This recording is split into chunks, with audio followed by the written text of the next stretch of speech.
fue este hombre que pasado el apóstol Dr.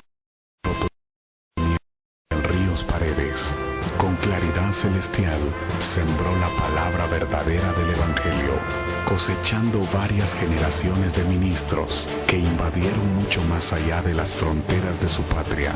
Cuantos de los ahora pastores, maestros y apóstoles de Latinoamérica fueron en aquel tiempo sus discípulos, y ahora basados en el fundamento que sólidamente puso el apóstol Ríos, enseñan por el mundo entero la gracia de Dios en Jesucristo.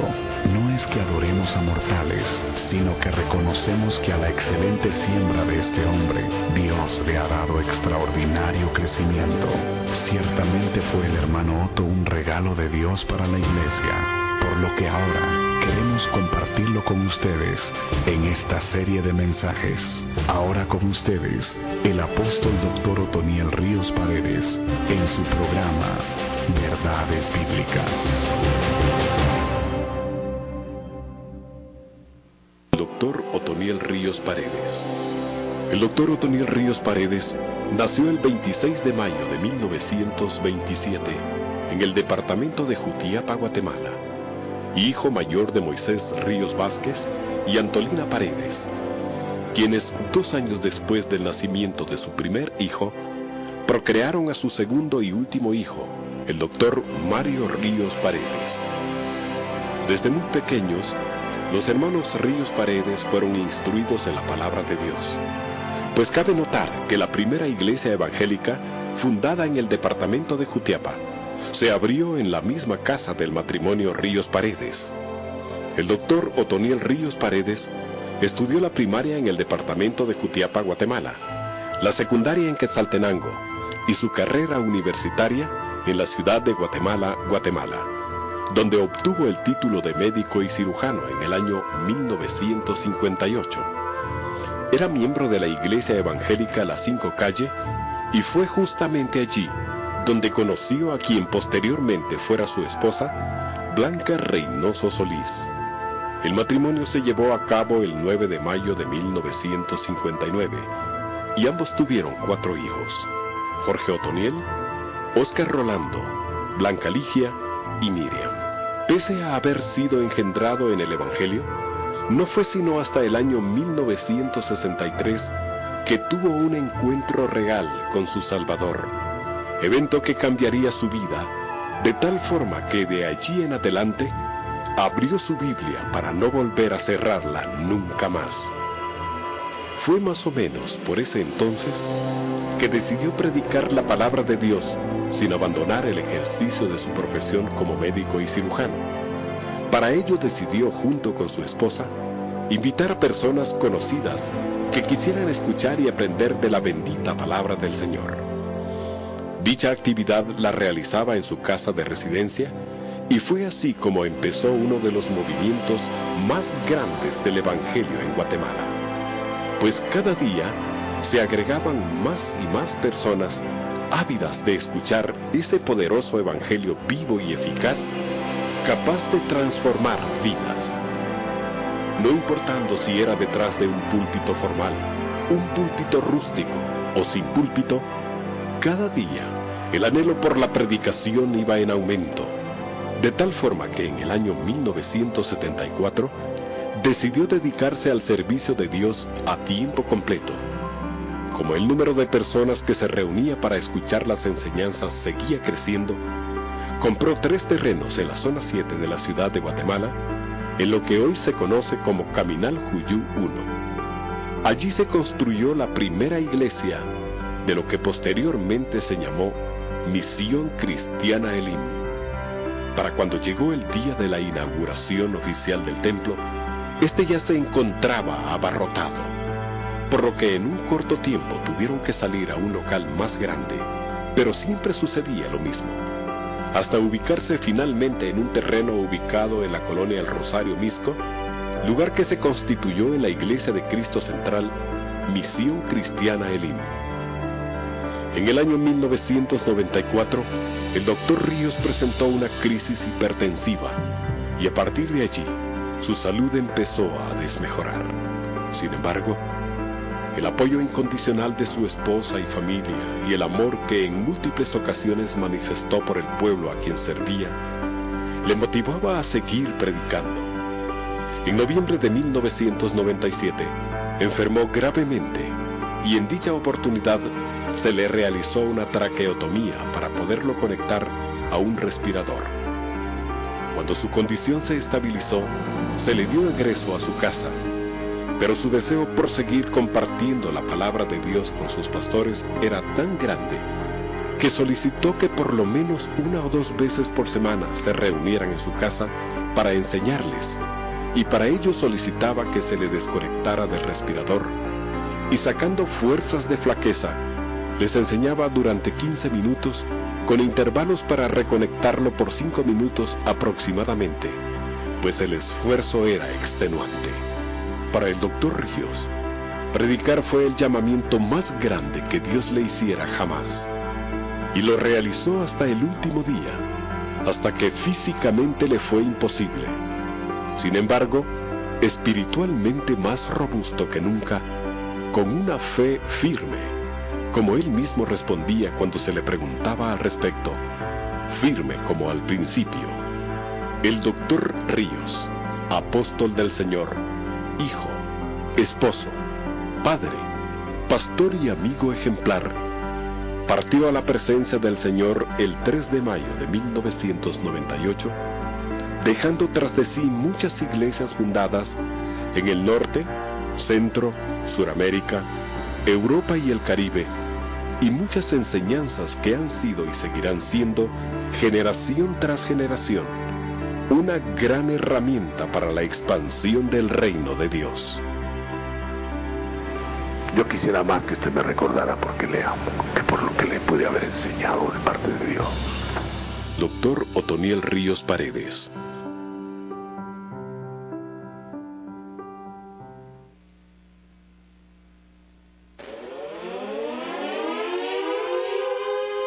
La Palabra Productions tiene el gusto de presentar a usted este programa de alto contenido espiritual en la voz del apóstol y doctor Otoniel Ríos Paredes, reconocido internacionalmente por su dedicación a la expansión del reino de Dios. Esperamos que sea de bendición y edificación para su vida. Porque no podemos dejar de decir lo que hemos visto y oído. Hechos 4:20.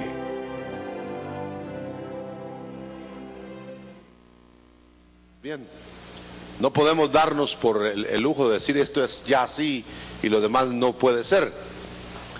Al contrario, el Señor la escatología profética, aún a sus inspirados escritores de la Biblia, se las dio por partes. Lo que sabía Jeremías no lo sabía Isaías, y lo que sabía este no sabía el otro. Nunca tuvieron ellos la oportunidad de reunirse para sumar todo eso. Nosotros tenemos la oportunidad de tenerlo ya en la Biblia, pero ellos tenían cada uno su parte para que al unirlas, el haz creciera, el haz de la verdad. Por eso no podemos decir que ya lo sabemos todo o sonreírnos burlonamente de lo que el otro cree en asuntos escatológicos. Debemos como respetar que es un terreno como el que encontró Moisés, el terreno más santo del desierto. Ya no es el terreno aquel en que se puede reclinar en el desierto, dormir un rato, apacentar las ovejas otro rato. Ya es el momento de oír la voz de la zarza o desde la zarza, pero con terreno sin calzado, un terreno en que hay que quitar toda contaminación. Fíjese bien en eso, la figura es muy linda. Ahora quítate las sandalias, no es terreno corriente, le dijeron a Moisés. Ahora vas a oír la voz del futuro. Ahora vas a oír cómo voy a hacer yo para salvar a mi pueblo, pero lo vas a oír sin sandalias. El que oye a la voz de la zarza con sandalias, diríamos, está oyendo algo importante, algo determinante, pero contaminado. Y contaminado no le va a servir, lo va a carnalizar. lo va a hacer motivo de polémica, lo va a hacer motivo de orgullo, lo va a hacer para que sepan que él tiene todo el rollo, y se arruina el asunto. Tenemos que descalzarnos. Voy a utilizar precisamente la figura de Moisés. He estado tratando de meterme mucho en eso, porque es muy importante que si vamos a hacer un viaje, que lo vamos a hacer, sepamos qué es lo que va a suceder. El Señor nunca hará nada sin que lo revele a sus siervos los profetas. Y los profetas pues nos lo van a comunicar. En este sentido, nosotros somos como profetas. La iglesia es como Daniel.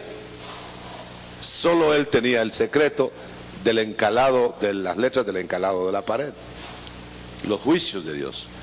Entonces es la iglesia la que tiene que develar los juicios que vienen al mundo. Pero ¿cómo lo va a hacer la iglesia si está contaminada? Tiene que estar en las condiciones en que estaba Daniel, que aunque pasaba el tiempo, aunque Daniel podía ser ya un anciano, tenía las capacidades luminosas del profeta.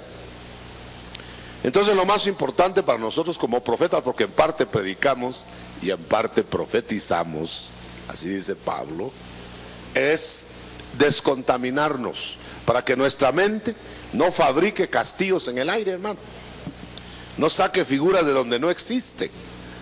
No invente figuras. La teología se afianza en las figuras como andamiaje, pero no es para que cada uno fabrique sus propias figuras. Todo tiene explicación bíblica, comparando lo espiritual con lo espiritual.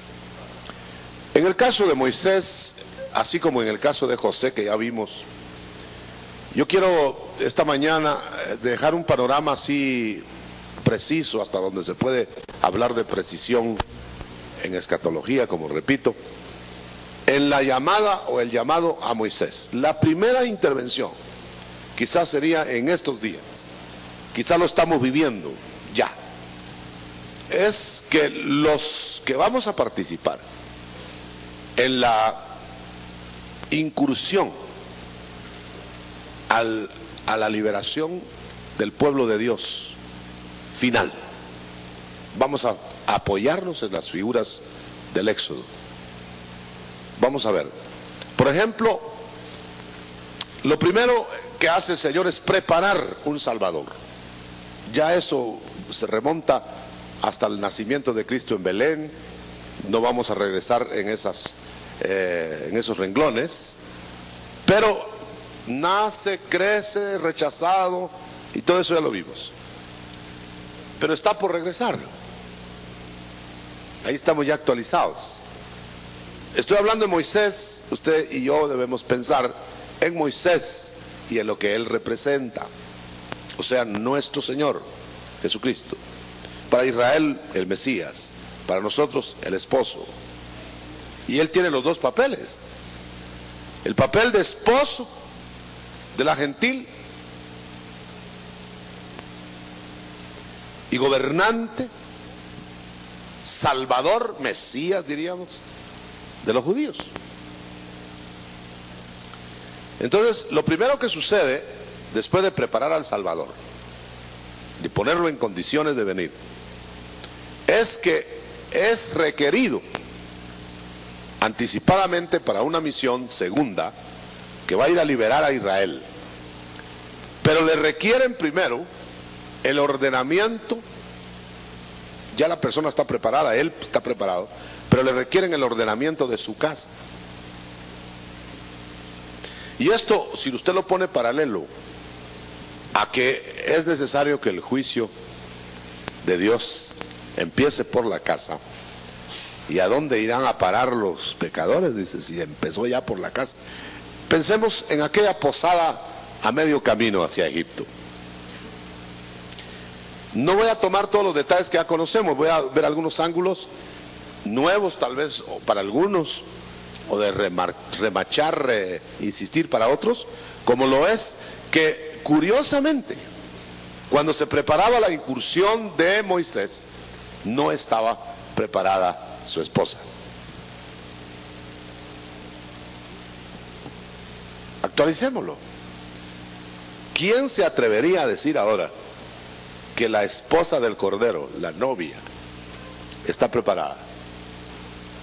Y estamos ya a punto de que se empiecen los acontecimientos, ya han empezado, del final. La esposa va a participar, hermano. De otra manera, Séfora se hubiera quedado y no hubiera acompañado a Moisés. Pero tiene que llegar casado, tiene que llegar arreglado, eso es lo que me interesa ahora, arreglado, y no arreglado al descender el Señor sobre la tierra, que sería su venida para su pueblo, sino antes de tratar con Israel, tiene que haber una plenitud de trato gentil. Capítulo 11 de Romanos, verso 24, 25. Ahí está clarísimo. Yo no voy a tratar con Israel, dice Dios, sino hasta que la totalidad de los gentiles hayan entrado. Yo no voy a hacer nada con ellos. Ellos se quedarán esperando. Entonces Moisés es requerido. Y qué curioso, hermano, porque la figura no es exacto, son semejanzas. Qué curioso que Moisés iba muy decidido a Egipto, con vara, al encuentro con Aarón, el profeta, el verdadero profeta, y no le había dado importancia a su casa. Déjeme que actualice un poquito, hermano, y tenemos que ser sinceros, de veras, nosotros los ministros con mayor razón. ¿Estaremos nosotros poniendo los ojos para los acontecimientos que vienen, de tal manera que tengamos despejada la vía telefónica con el cielo? Porque van a haber acontecimientos en que vamos a tener que hacer llamadas de emergencia al cielo. Pero si está tapada la línea, ¿y sabe cuáles son las líneas cortadas? Los que pelean con su mujer. Y con líneas cortadas usted no va a estarle haciendo así al aparato. Así es, hermano. Moisés, qué bien. Ya había oído la voz de Dios, ya estaban los planes hechos. Vamos, mijita, vamos, ¿cómo no? Sí, y lo para Dios y dice, arréglate en tu casa, o no vas a servir allá. ¿Quiere usted pensar un segundo en el requerimiento ese? Nosotros estamos insistiendo ahora en reuniones, reforzamientos de la familia, reforzamiento de la casa, hablar con las parejas de los ministros especialmente, buscar en la palabra todos los requisitos para una entrega, hermano, una consagración. Sin embargo, yo estoy seguro que hay cosas no arregladas. No está lista la novia para acompañar al esposo. Allá van en la posada, a la hora de del pernoctar en la posada para ir a Egipto, antes aún del encuentro con el profeta verdadero, Aarón. Hubo un drama. Y ese drama fue, ¿por qué no has arreglado las cosas con tu casa? Yo quiero decirle, hermano, que los requisitos que usted encuentra en el Nuevo Testamento para la familia del ministro son estrictos. Y yo le diría más de lo que nos estamos imaginando. Sería más importante, pues, en este momento, si usted quiere ser utilizado, si yo quiero ser utilizado en el programa de Dios, que me encerrara con mi familia y viera cómo redimiera a mi gente. Claro, no podemos salvar a los hijos, por ejemplo, no, ni aún a la señora, ¿verdad? Pero podemos armonizarnos, ministrar, darnos en los últimos días que nos quedarán sobre la tierra, santificar la casa. Todavía debe estar vigente antes de ir a tomar Canaán. Yo y mi casa serviremos a Jehová. Te han puesto una responsabilidad. La responsabilidad que te han puesto es como la de que le pusieron a Noé: entra tú y tu casa. Y parece que no habían todavía decidido, por ejemplo, entrar el resto de la familia. Fue labor que tenía que emprender el padre de familia, el cabeza de casa, y que Dios iba a corroborar, por supuesto, porque el que al final hace el trabajo es el Señor. Pero debemos arrancar el motor nosotros. Aquí estoy, Señor, para estorbar el pecado de la casa, para buscar la levadura que hay en casa, para pedir perdón como cabeza. Yo he dicho siempre, hermano querido, con mucha pena, que en el 99% de los casos la culpa la tiene el varón. ¿Por qué? Como quien dice que las mujeres son unas santas mujeres y que no hay falla. No, también se las traen. Pero óigame, hermano, ¿no es la cabeza la que tiene la obligación de modelar? Lo dijo el hermano Meme en el estudio de ayer. Es alrededor del varón. Acuérdense que el Señor forma la iglesia con la intervención del Padre, del Espíritu Santo, pero Él es el que la modela. Y este es un asunto que lo tenemos que aplicar a nosotros, los cabezas de casa. Pues ahí está Moisés, bien preparado él, hermano, muy espiritual, cantando salmos en la iglesia todo el día, el hermano pastor y la pastora, por decir algo de pastora. Eso es un asunto importante. Se iba a quedar viudo Moisés si no se arreglaba. Séfora. Se iba a quedar viuda Séfora si Moisés no arreglaba. No fue a Séfora que iban a matar. Y la misión de Moisés, bueno, sin arreglo no hay misión de éxito. No lo sacó 40 años a Moisés a prepararlo espiritualmente en el desierto, si no lo hubiera hecho allá en Egipto, que se arrepintiera de haber matado al egipcio y a usarlo. No, había que hacerle una preparación espiritual del hombre más violento de la tierra al más manso. Esa fue la tarea que hicieron. Lo arreglaron a él, pero él tenía que participar en el arreglo de su casa. Fíjese que la impresión que da en el mesón es de un Moisés que no le da mucha importancia a cómo anden los hijos y cómo esté la señora. La señora no creía en la circuncisión, pues no circuncidó a su primogénito. Y Moisés hizo de la vista gorda. Hay padres en ministerio, hermano, que no saben si sus hijos ya fueron bautizados en agua o no, ni les interesa. Y hay ministros al frente del pueblo, de iglesia, que no saben dónde andan sus hijos. Y sin embargo, usted sabe que son tajantes las órdenes esas. Queremos tener nosotros éxito para lo que viene. Y lo que viene no es lo que estamos viviendo. Viene algo de 7 pisos. Y tenemos que estar bien preparados, armonizados en la casa. Que de la posada salga la misión exitosa para ir a Egipto, para acompañar al Señor. El Señor no va a llevar una iglesia con mancha y arrugas, es decir, avejentada. No va a llevar una iglesia inmadura.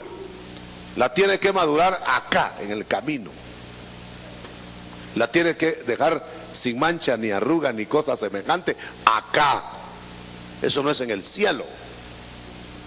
Entonces, aquel rejuvenecimiento que va a tener la iglesia es por la limpieza, hermano. Que va a empezar por casa. Va a empezar, en el Antiguo Testamento hay mucha figura, va a empezar por los mismos cantores del altar, dice. Por el altar mismo. Va a eliminar gente que está entrometida abusivamente en los altares de Dios. Va a haber gente que va a ser eliminada y ministros de altura, que uno los tiene como ministros de altura, que van a ser derribados. ¿Por qué? Porque si no va la casa limpia, no puede ir a liberar a los hebreos. Moisés no hubiera podido pasar de ahí. Bueno, la circuncisión evidentemente está representando la consagración, la santificación. Llegó la santificación a la casa, se impuso Moisés bajo la presión de Dios. Séfora se rinde, Ahora el hogar está arreglado. Ahora puede ir a Egipto. Ahora lléveme el hilo en esto, el itinerario, reforzándolo para los que no lo han oído, ampliándolo para los que ya lo oyeron. Es el siguiente: ¿a dónde va Moisés de la posada en adelante? Bueno, va al encuentro de Aarón. Se encuentra con Aarón, se hablan los dos, se reparten el trabajo, se van de acuerdo y entran secretamente a Egipto. Compare con lo que pueda suceder ya inmediato. Ahora bien, ¿acaso se dio cuenta Faraón de la llegada de Moisés?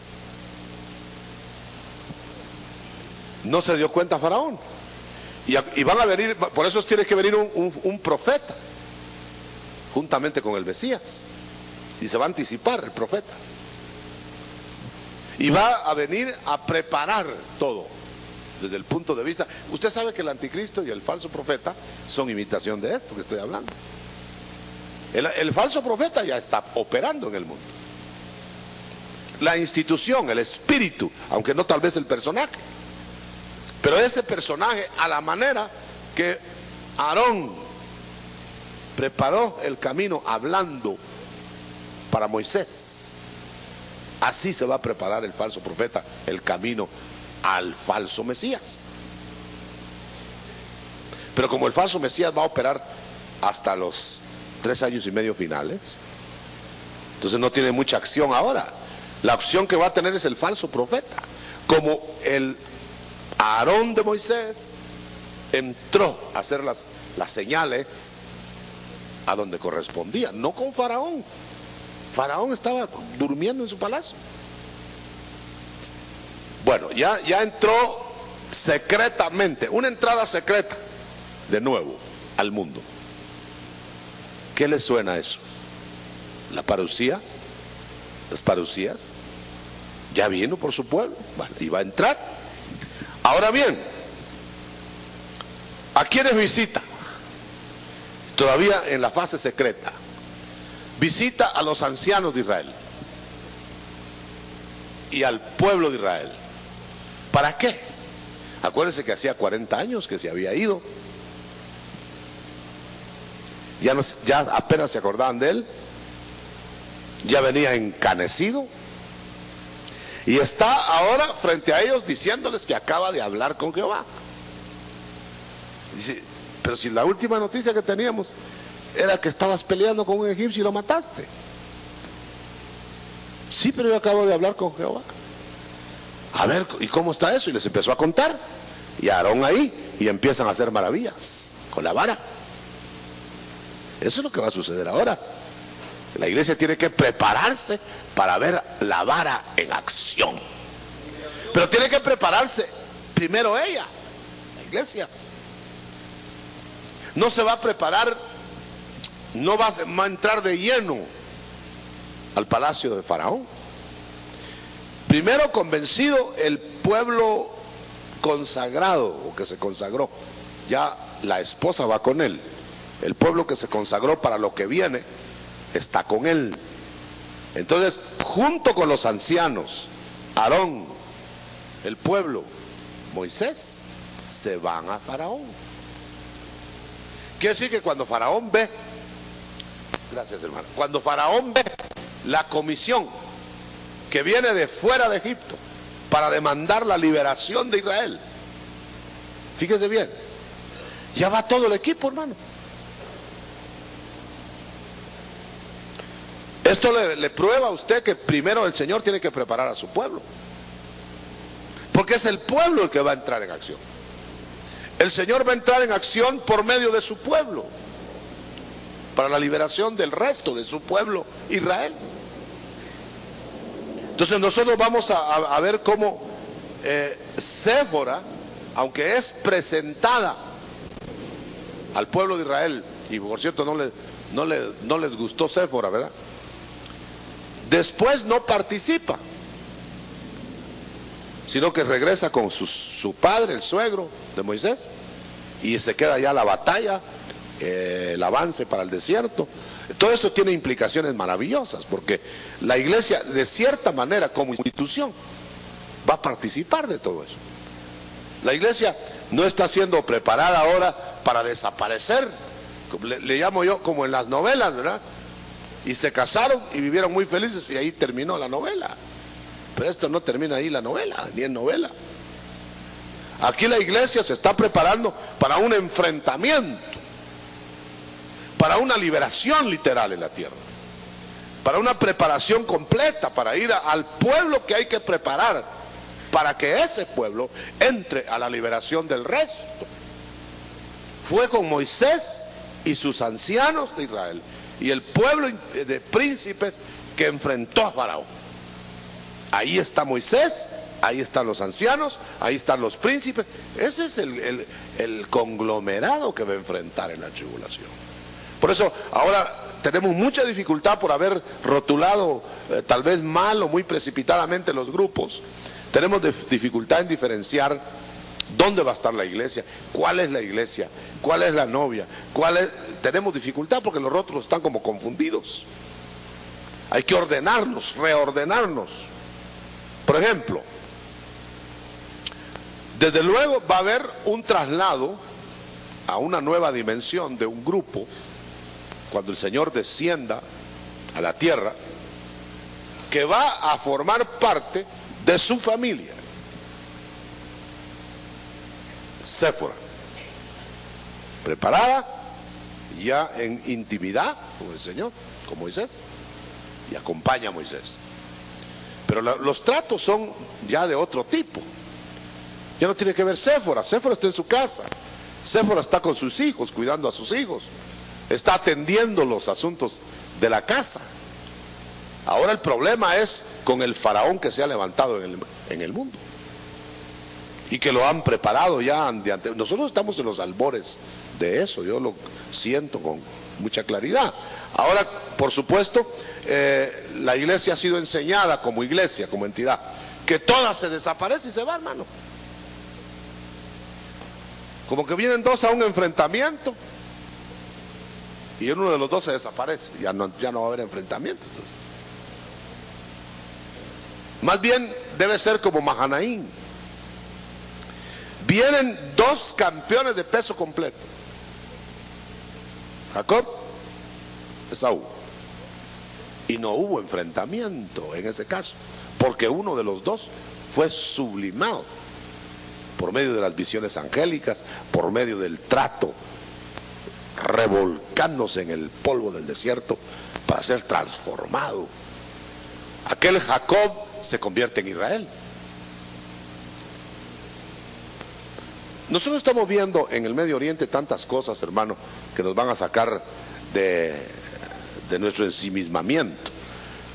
Yo tuve la oportunidad allá en el Valle de Megido mismo de decirles a los cristianos mesiánicos que estaban ahí que Israel no era Israel todavía, que era Jacob, y que ahí en ese mismo valle iban a hacer el encontronazo en donde los van a tener que cambiar en Israel para poseer Canaán. Eso es lo que están esperando ellos. Israel está esperando el nacimiento como nación de Dios, porque el nacimiento como nación entre las naciones ya es 1948. Pero Israel como nación no reconoce al Mesías, y si aún lo reconoce o lo menciona, no sabe quién es. A muchos de ellos les preguntaba, ¿y quién es el Mesías? No sabemos, pero viene un libertador. Y algunos judíos cristianos mesiánicos decían, Jesús es el Mesías. Entonces, hermanos, en esta mañana los acontecimientos futuros van a seguir el mismo curso. Va a venir el Señor por su pueblo para hacer un traslado de dimensión. Yo no creo de ninguna manera que la iglesia, como, miren, la semántica siempre nos delata, ¿verdad? Los vencedores, los más que vencedores, las primicias de Dios, van a entrar a estas batallas así como estamos. La parusía traerá cambio de dimensión. Las parusías, porque van a haber muchas. El cambio de dimensión quiere decir que nos van a preparar a una parte de la gente de Dios para ser invulnerable, así como van a preparar los 144,000. Y esa preparación va a permitir que nosotros protejamos y entremos en batallas espirituales, no de carne y sangre, como siempre ha sido nuestra tarea, no pelear con carne y sangre, entrar en batallas de otra dimensión mayor, porque es la esfera en donde van a poner a Satanás debajo de nuestros pies. Actualmente la iglesia ungida tiene a los demonios debajo de sus pies y ni siquiera ha trabajado bien la tarea esa. Estamos echando fuera demonios, pero Satanás no ha sido puesto debajo de los pies. El Señor lo va a poner debajo de nuestros pies, no debajo de los pies de Cristo, debajo de nuestros pies. Como que si el Señor tomara nuestros pies y nos dijera: pisoteen ahí eso, en mi nombre, que es exactamente lo que, pero sobre Satanás. Entonces las batallas van a ser más descomunales, más grandes, más trascendentales, y nosotros vamos a estar en otra dimensión. Lo primero que va a hacer el Señor es quitar el aguijón de la muerte. Va a limpiar su iglesia de tal manera que no va a quedar mancha ni arruga. Y usted sabe que el pecado es el aguijón de la muerte, el pecado en uno. Entonces limpia eso, quita eso, y el Señor nos permite pelear esas grandes batallas contra potestades del aire, y van a caer frente de nuestros ojos, y el Señor va a despejar el camino para entrar inmediatamente al rescate del resto de la simiente. No puede el Señor, hermano, dejar abandonado a su pueblo en la tribulación. No puede dejarlo sin dirección, sin guianza, como Moisés lo hizo exactamente. Entró las demandas, las plagas que se llenaron en el mundo para sacar a Israel, pero eso era parte de la batalla de carne y sangre que se estaba librando ahí, y antes, previamente, se había librado la batalla de espíritus.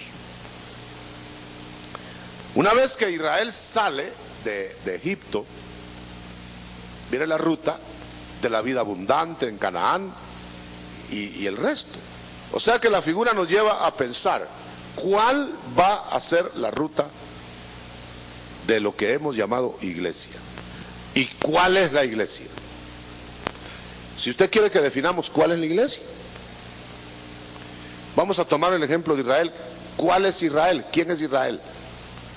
Israel no es la nación, hermano, de Israel. Ahí está el remanente de Dios. Pero hay sobrante. Eso lo dice Pablo en Romanos. No todo Israel es Israel. Eso es para tomar el ejemplo. No todos los que se sientan como iglesia son iglesia. Dentro de ese pueblo que vemos visiblemente está la iglesia. Pero ¿cómo la distinguimos? ¿Tiene algún halo especial? Ya ve que ni siquiera la señal de hablar en otras lenguas también el diablo imita. Y ya ve que es tan tenue el velo entre uno y otro grupo que ni siquiera le dan permiso a los hombres que hagan la separación al final, sino a ángeles. Entonces nosotros estamos pensando que aquí está la iglesia dentro. Por eso usted ve 7 iglesias apocalípticas, pero de cada iglesia hay remanente, de cada grupo, 7 remanentes. Y diríamos, esos 7 remanentes vencedores serían la verdadera iglesia. ¿Ya se fijó? Lo demás, unos son vomitados, otros son echados a castigos, y leyendo cada porción se nota claramente. De tal manera que cuando el Señor haya sacado, como Moisés, de las 7 hijas de Jetro, saca una y se va con ella casado, se casa con ella. Hay una iglesia metida. ¿Cómo la va a sacar? ¿Cuándo la va a sacar? ¿Qué características deben tener? Eso es lo que tenemos que estudiar. No nos importe tanto el rótulo. Hermano, ¿iremos a estar o no en la tribulación? Preocupémonos en lo personal. Acuérdense que el llamado ahora es absolutamente personal, no es de grupo. Ahora es llamado a cada uno de nosotros. Podemos decir que salió todo el pueblo de Dios de Egipto, pero no todo el pueblo de Dios llegó a Canaán. Hubo quienes vivieron en el desierto y murieron. Tuvieron tiempo para morir, 40 años. Y otros llegaron a Canaán y vivieron su vida abundante acá. Es una figura muy clara, hermano, de cristianos que pueden pasar toda la vida acá sin conocer Canaán. Y yo le podría enumerar cantidad de gente, y mucha que disimula su tragedia, que no conocen Canaán. El Señor no va a trabajar con esa gente, no le van a ser de utilidad, los tiene que depurar, tiene que madurarlos. Lo más claro es que el Señor jamás se casaría con una novia niña, núbil ahí, verde. ¿Quién se casaría con una de 14 años? De 13 años, de 12 años, de 11 años? O sea, tendría que estar chiflado. Casarse con una niña ahí para jugar a las muñecas. El Señor tiene su novia y la va a madurar, hermano. Y la va a madurar de tal manera que no le va a tener al final ni mancha ni arruga. No le va a tolerar eso. Se la va a arreglar. Y todo el que se deje arreglar va a ser de los primeros levantados. Hay un detalle que es muy importante que la tradición nos ha trabajado mucho. Dice, no, la novia no se puede ir por partes. Pero no se fue a la cabeza. Y no se han ido ya miembros. Y está dividido el cuerpo.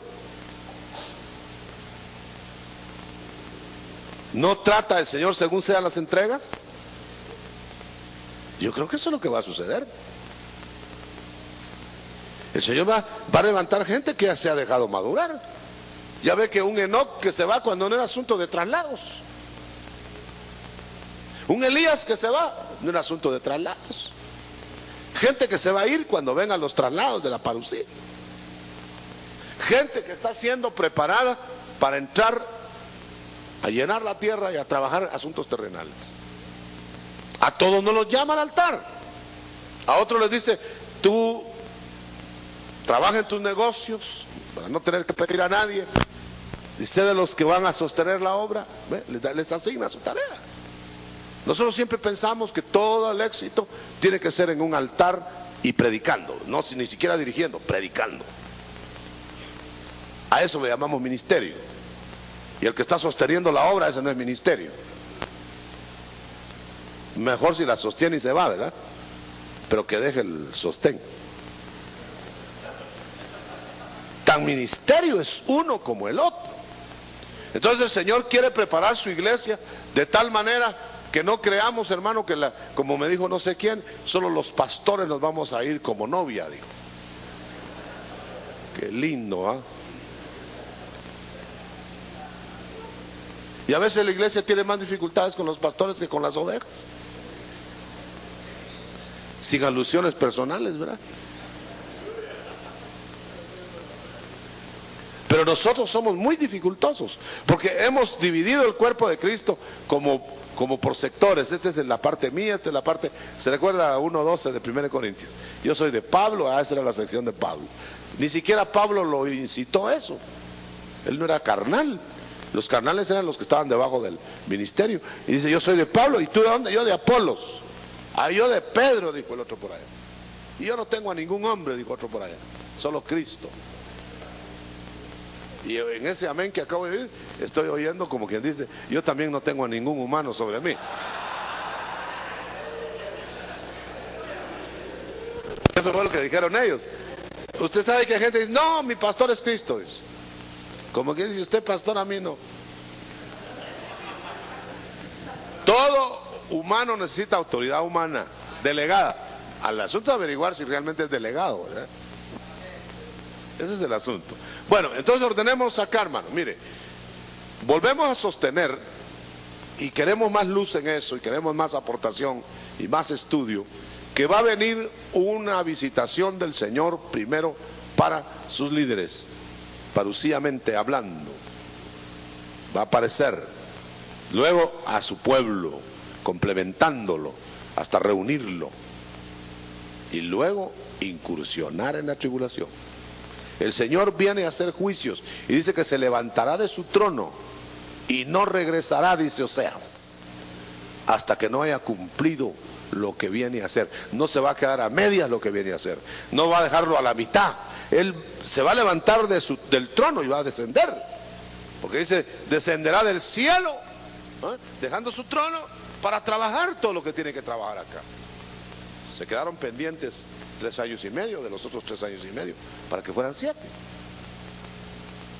Y por eso cuando vemos a los 4 seres vivientes en el cielo, en las visiones apocalípticas, vemos todo el territorio de trabajo de Cristo en todas las dimensiones, y teniendo que ver con los sellos. Todo esto parece un enredo cuando se habla así, hermano, pero viéndolo ya esquemáticamente, despacio, usted va a ver la riqueza que hay ahí de enseñanza, de tal manera que debemos cambiar de idea.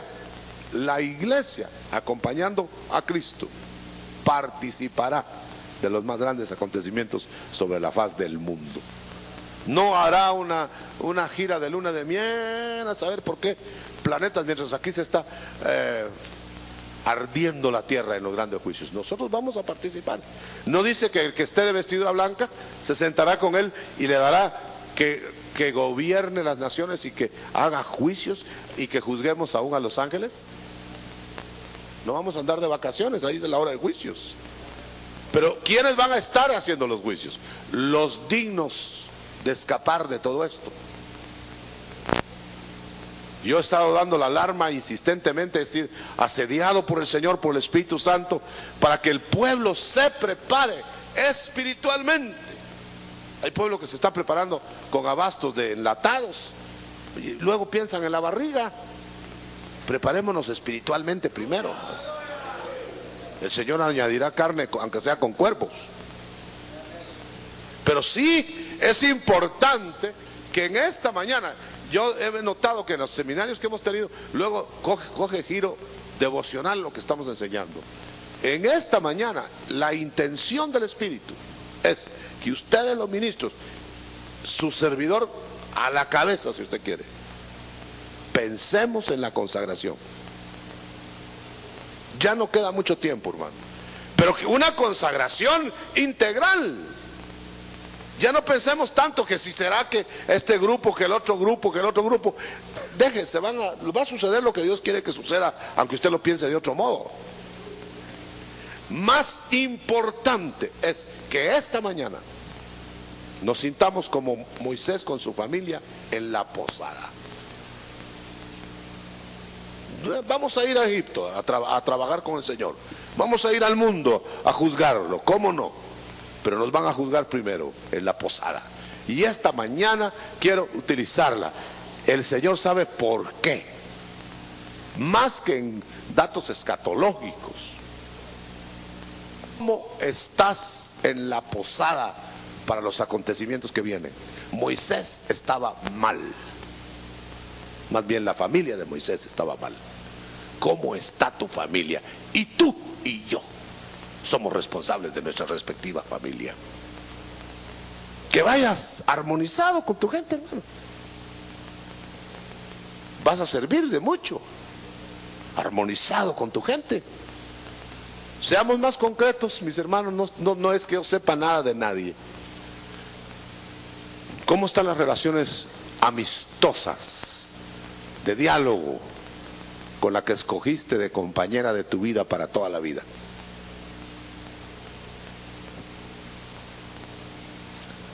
Estoy pensando en las frases de Pedro. Armonízate con tu esposa para que tus oraciones no sean impedidas, para que esté libre el teléfono. como al atleta que se prepara de todo, se aligera de ropa para correr, ¿verdad? Desde preocupaciones y todo, quita, arregla eso, hermano. Y vas a ver cómo los datos te van a ir llegando poco a poco para lo que sigue, para lo que sigue. Nosotros tenemos la tentación que tuvo Pablo cuando cayó en el camino de Damasco. ¿Qué quieres que haga, Señor? Y creo que le iban a presentar un programa completo desde el principio al fin. Se tira diciendo Pablo, por de pronto vete que te hagan de nuevo los ojos en Damasco. Allá te van a decir lo que sigue, y después te van a decir lo que sigue, y después lo que sigue. Pero nosotros queremos ya todo el programa de una vez, ni siquiera para hacerlo, sino para tener el lujo de decir qué es lo que nos toca. Esta mañana, institución como Iglesia del Señor, preparémonos para atravesar el periodo más difícil de nuestra historia. De tal manera que el Señor va a venir a trasladar de dimensión a los más que vencedores. Esa es la... No hay un arrebatamiento global. Perdone que se lo diga, yo quisiera encontrar a alguien que me dijera que sí, que me lo pruebe lo contrario. Hay un arrebatar para transformación de consagrados para estar listos a las batallas del aire y de tierra. Pero el pueblo, el meollo, la masa del pueblo cristiano atravesará los días tribulacionarios. Nosotros vemos exactamente cómo se preparan en la mitad de la tribulación, el Señor todavía rescatando, arreglando su gente, y en los 3 años finales y medio vemos cómo la ira de Dios fulmina a los enemigos, y todavía ahí hay pueblo de Dios en medio de la devastación. Yo me asusté el día que yo pensaba que la iglesia se borraba. Esa era mi enseñanza que me habían dado de la tierra. Me quedé asustado cuando el Señor me mostró el pasaje al final, capítulo 17 y 18 de Apocalipsis. Salí de en medio de ellos, pueblo mío, pueblo de Dios ahí. Aparte de que las multitudes de vestido blanco eran pueblo de Dios, saliendo de la gran tribulación. Llamémosle como le querramos llamar. Llamémosle que no es la novia, llamémosle que son del reino, llamémosle todo lo que quiera, rotule como quiera, si eso le aclara a usted las cosas. Pero de todas maneras es pueblo de Dios en medio de la hecatombe esa. Pueblo de Dios que no lavó a tiempo su ropaje para escapar de todo eso. Pueblo que tuvo que ser metido ahí, hermano.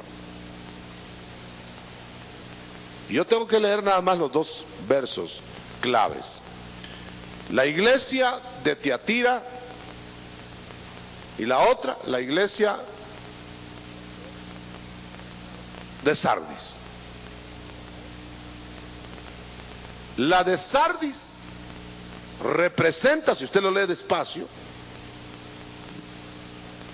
deja tu adulterio, tu fornicación con la ramera. Fíjese lo que está diciendo, a pueblo de Dios, hijos de Dios. Mira que Jezabel te enseñó a fornicar y a los ídolos. Deja esa fornicación. Y ya te he dado tiempo para que te arrepientas. Fíjese bien, más claro no puede estar. Bueno, dice, pero si no te arrepientes, a esa ramera la voy a echar en cama. No tiene remedio, no es rescatable, está condenada, tiene hijos que van a morir con ella. A sus hijos los mataré de muerte, dice. Pero está hablando ahora a los que fornican con ella. Pueblo de Dios, mezclado, hermano. Y le dice, arrepiéntete, porque si no, ahí está la clave. Te va a suceder lo que le va a suceder a ella en la tribulación. Te voy a mandar a la gran tribulación, y te alcanzarán las plagas que eran para ella, no para ti. O sea que es un juicio correctivo del que no es hijo de la ramera, pero que fornica. El que es hijo de la ramera, con todo y ramera, ¿ya se fijó? Pero los que se pueden arrepentir son los reversibles, que se mezclaron, que no lavaron sus ropas, que no se quisieron arrepentir. Pero en el otro pasaje dice, pero tú qué, ¿cómo dice el pasaje de la otra iglesia? ¿La tienes ahí? No, cuando dice que va porque tus vestiduras blancas, tienes unos pocos que no han manchado sus vestiduras. Esos no fornicaron, esos no entraron en eso. ¿Y qué más dice? ¿Lo quiere leer, por favor?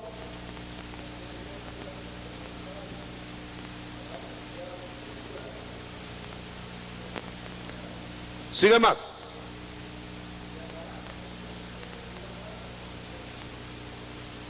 ¿Qué más?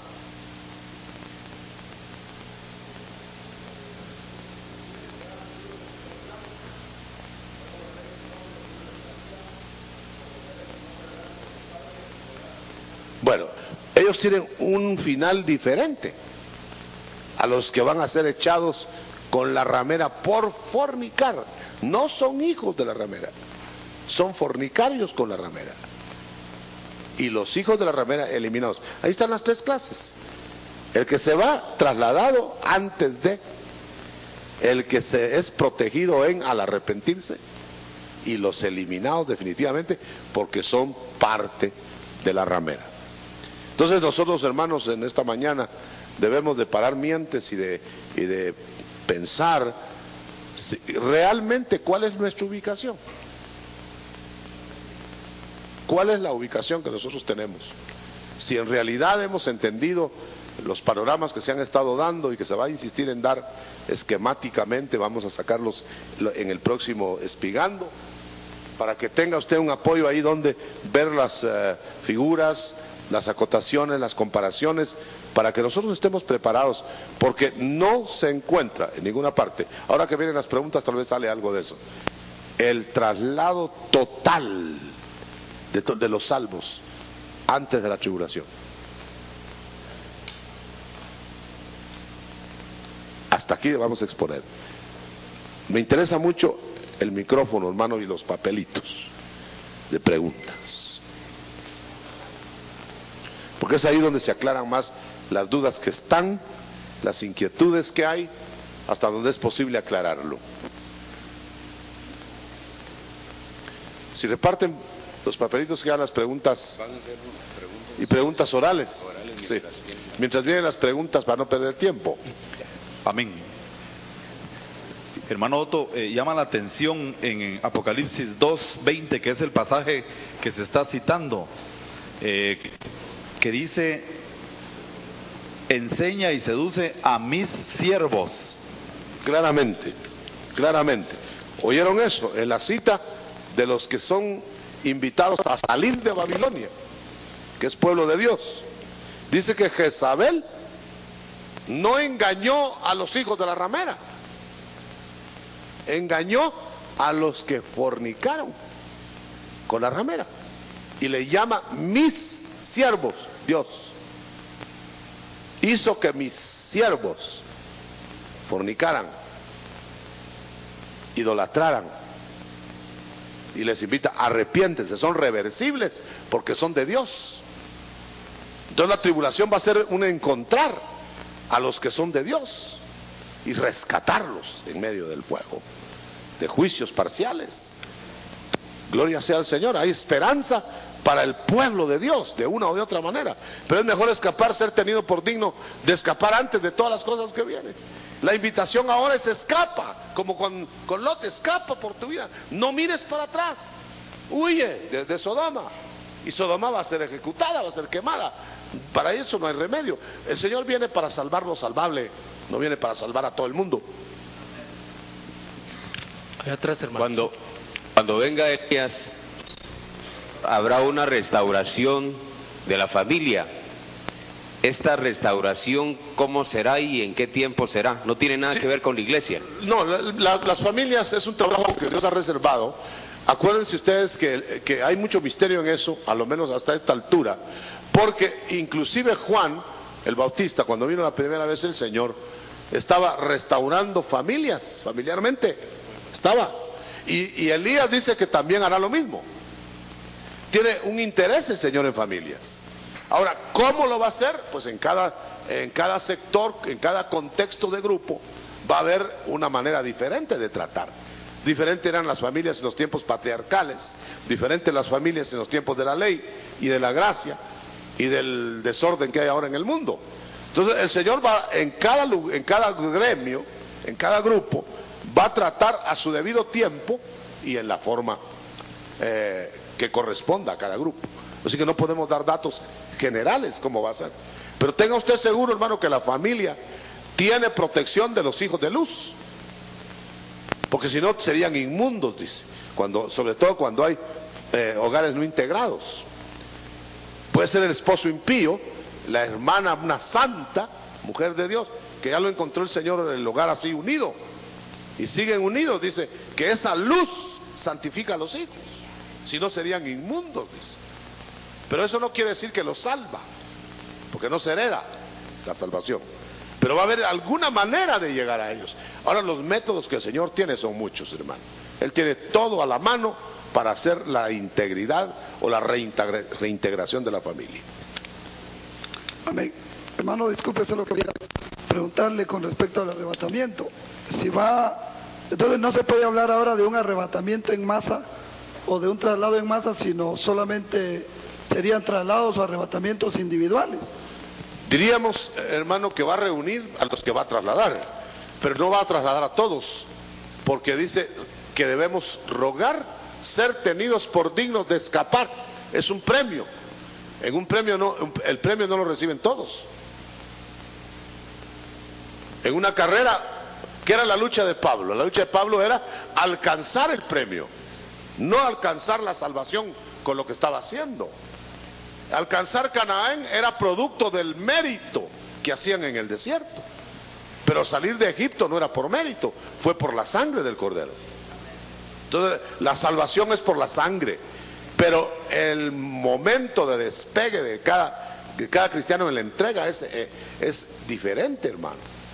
Se va a ir la tanda de consagrados para intervenir en la tribulación. Otros en la tribulación van a ser despertados. Y ya despertados van a ayudar enseguida. Hay tres tandas, las que ya llamamos primicias, las de la gran cosecha, que no ascienden, sino que se guardan en los graneros, y la última tanda, que son los del rebusco de la cosecha. Pero realmente las 2/3 partes están en la tierra, no se trasladan a ningún lado del cielo. El único traslado está al principio. Hay un traslado evidente en que nuestros cuerpos serán mudados totalmente para intervenir. Es decir, van a haber interventores en la tribulación, invulnerables pero mortales, y van a haber interventores mortales totalmente, y van a haber quienes inmortales. Ya no es como el Señor ministrando resucitado. El Señor vino a la tierra y fue primero ungido mortal, luego resucitado inmortal, pero trabajando en la tierra, y luego ascendido. ¿Me explico, verdad? Entonces nosotros vamos a tener participación como cuerpo de Cristo aquí en la tierra, como el cuerpo físico de Cristo tuvo participación inmortal primero en la tierra. Ministerios de Ebenecer Honduras ha llevado hasta sus hogares verdades bíblicas. Esperamos que este mensaje haya sido de edificación y de su completo agrado. Le esperamos en nuestra próxima edición, Verdades Bíblicas.